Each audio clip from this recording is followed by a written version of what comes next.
Pastor Johnny Wade Sloan is with us from the Hamilton Christian Center in Hamilton, Ohio. Frank Zindler, an atheist, and Pastor Sloan is going to work a miracle now. You're going to save him right here. Well, save him. I'll tell you, he needs to save, that's for sure. I'd like to save this nation if I could. And have you ever been saved?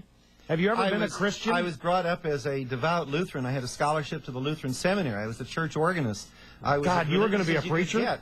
But then I studied, Greek and Hebrew and learned the Bible and studied myself right out of it. All right, let's go back to the phones. Hi, Blake. How are you? Yeah, great. A couple of things here real quick. Yes, sir. Frank scares me to death. He really does. I'm lovable. Why do you say I frighten you? He's talking so much sense, it's almost more than I can stand. Oh. When we get to ethics and integrity and honesty and truth and the sanctity of the human mind, we're not talking about God. In fact, in the Declaration of Independence, the word God is not used, not once. It says divine providence. Now, look it up, guys. And creator, yeah, but not God, yeah. In fact, when it was brought up by one of the guys, nobody really was very interested in it, and I think Jefferson just waved his hand and he says, okay, stick it in. It's interesting you should bring that up because the Declaration of Independence is quoted a great deal by the religionists, and we have to understand the circumstances in which that document was drafted. It was an attempt for the politicians, who were also statesmen, I'm happy to say, but they were also politicians. It was an attempt by them to get the support of the clergy. Now, although only 7% of Americans at the time of the Revolution went to church and held church membership, the clergy was still quite powerful, and the clergy was largely opposed to revolution. And so the Declaration of Independence, to some degree, was a sop to the clergy to try to win them over using deist words that would have a double meaning in Christianity and deism to try to get support of the clergy. They say, thanks, Blake, they say there are no atheists in foxholes. You think on his deathbed he'll think about what Darwin did, didn't he? No, that's a myth. Oh, is that a myth? I know one thing. If he comes down to die, and he finds out that he's wrong, he's lost everything. Yeah. If I come down to die and I find out that I've been wrong, I haven't lost anything. Unless you find out that there's a God and she's Chinese.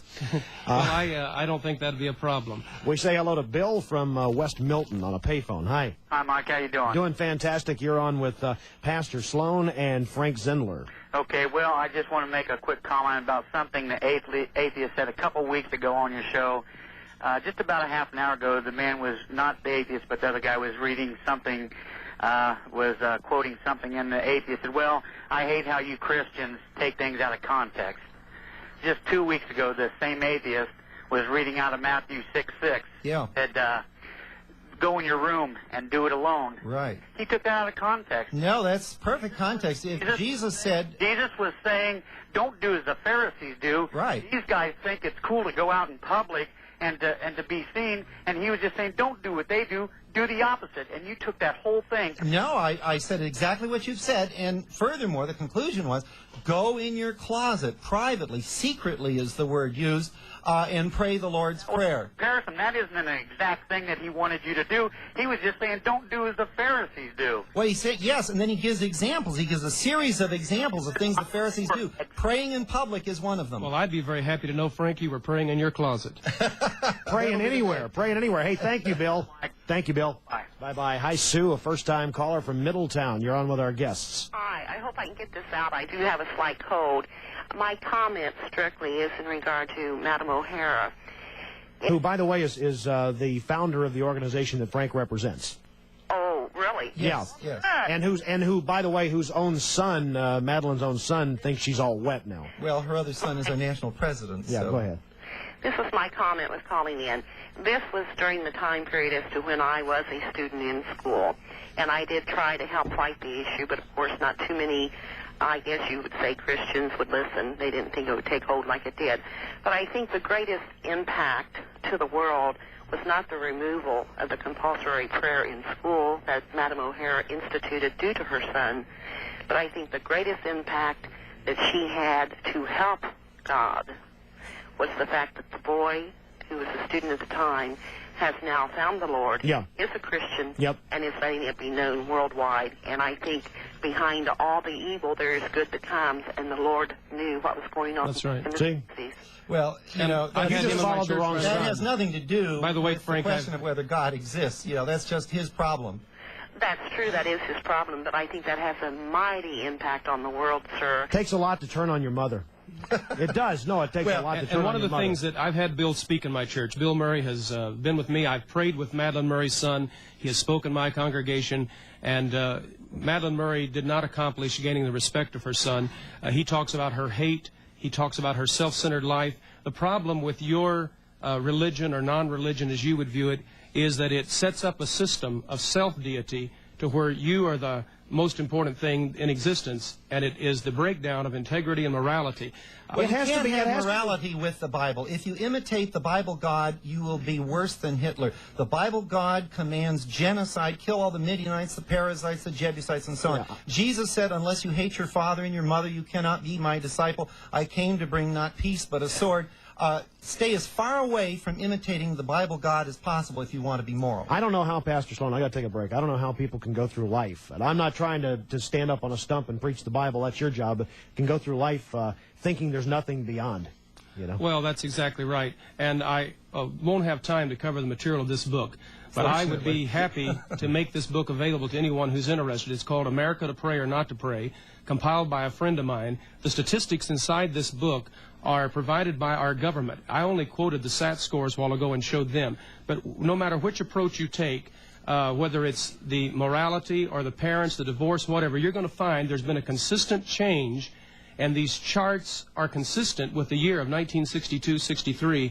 And I do think, for you to blame, Frank, you actually said a while ago that the problem in this country, the reason stat scores are down, is because of guys like me. Yes, Do you are believe- promoting ignorance. You are the whole foundation of fundamentalist Why religion is is it? ignorance. Why is science. it that the stat scores are the highest in the fundamentalist Christian What schools? happens to them when they get to real colleges? They aren't prepared to do the type of open thinking that is required at the college level. And gentlemen, we've got to take a break. We'll be back. And don't fear not if you're on the phones, because as you can imagine, lines are loaded. Our guests will be with us into our next hour as the Mike Scinto Show continues, coming to you live from the studios of 1290 WHIO Radio and the facilities of Television 7.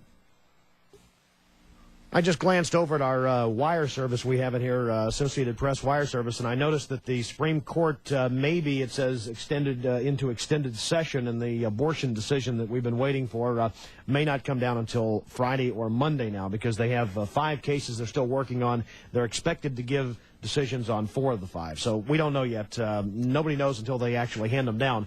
Frank Zindler is with us. Director of the Ohio Chapter American Atheists in Columbus, and Johnny Wade Sloan, pastor of the Hamilton Christian Church, who will be with us next hour in our radio portion as well. We say hello to Thomas from Cincinnati. Hi. How you doing this morning? Thomas, I'm doing fine. We've got a little less than 2 minutes, so make it brief and to the point. Okay. First, I'd just like to make a statement.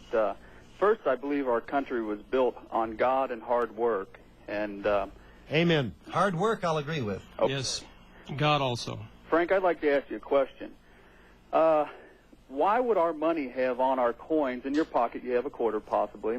He must have missed it before Yeah. when you brought that. Okay. In God we trust. Right, in God we trust is on our money. Why is it so hard for us to put prayer in our schools? Well, the God should be gotten off the money, first of all, that was put in there during the McCarthy hysteria of the 50s, when religion just sort of started to take over the country. It should be removed. We're trying to get it off the money. Okay. You know, if you don't bring the young people of America back to God, I have a feeling we won't. They never were with God. America started as a product of the Enlightenment. The founders of our republic were not Christians. They were deists. They believed in a creative force, and from then on, the universe has gone by the laws of physics and so on.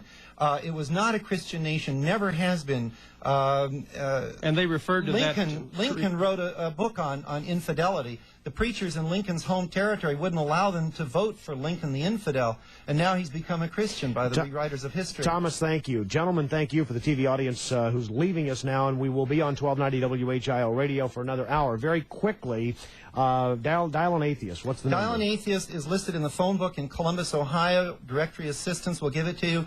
Area code 614-294-0300. We got less than 10 seconds. I'd be happy to make this book available to anyone. 513-868-2529. We were a Christian nation for many years. We've been founded on godly principles. Putting prayer back in schools won't hurt a thing. It'll help. Gentlemen, thank you. And tomorrow, one of two things on the Scinto Show. Either a reaction, if the decision comes down on abortion, either a reaction to that, or we're going to talk about fireworks and the safety of fireworks on the upcoming 4th of July weekend. Make it a great day.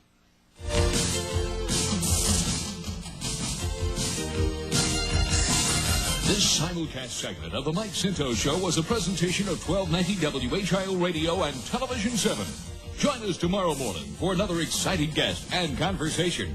The Mike Scinto Show can be heard weekdays from 9 till 1 on AM 1290 WHIO.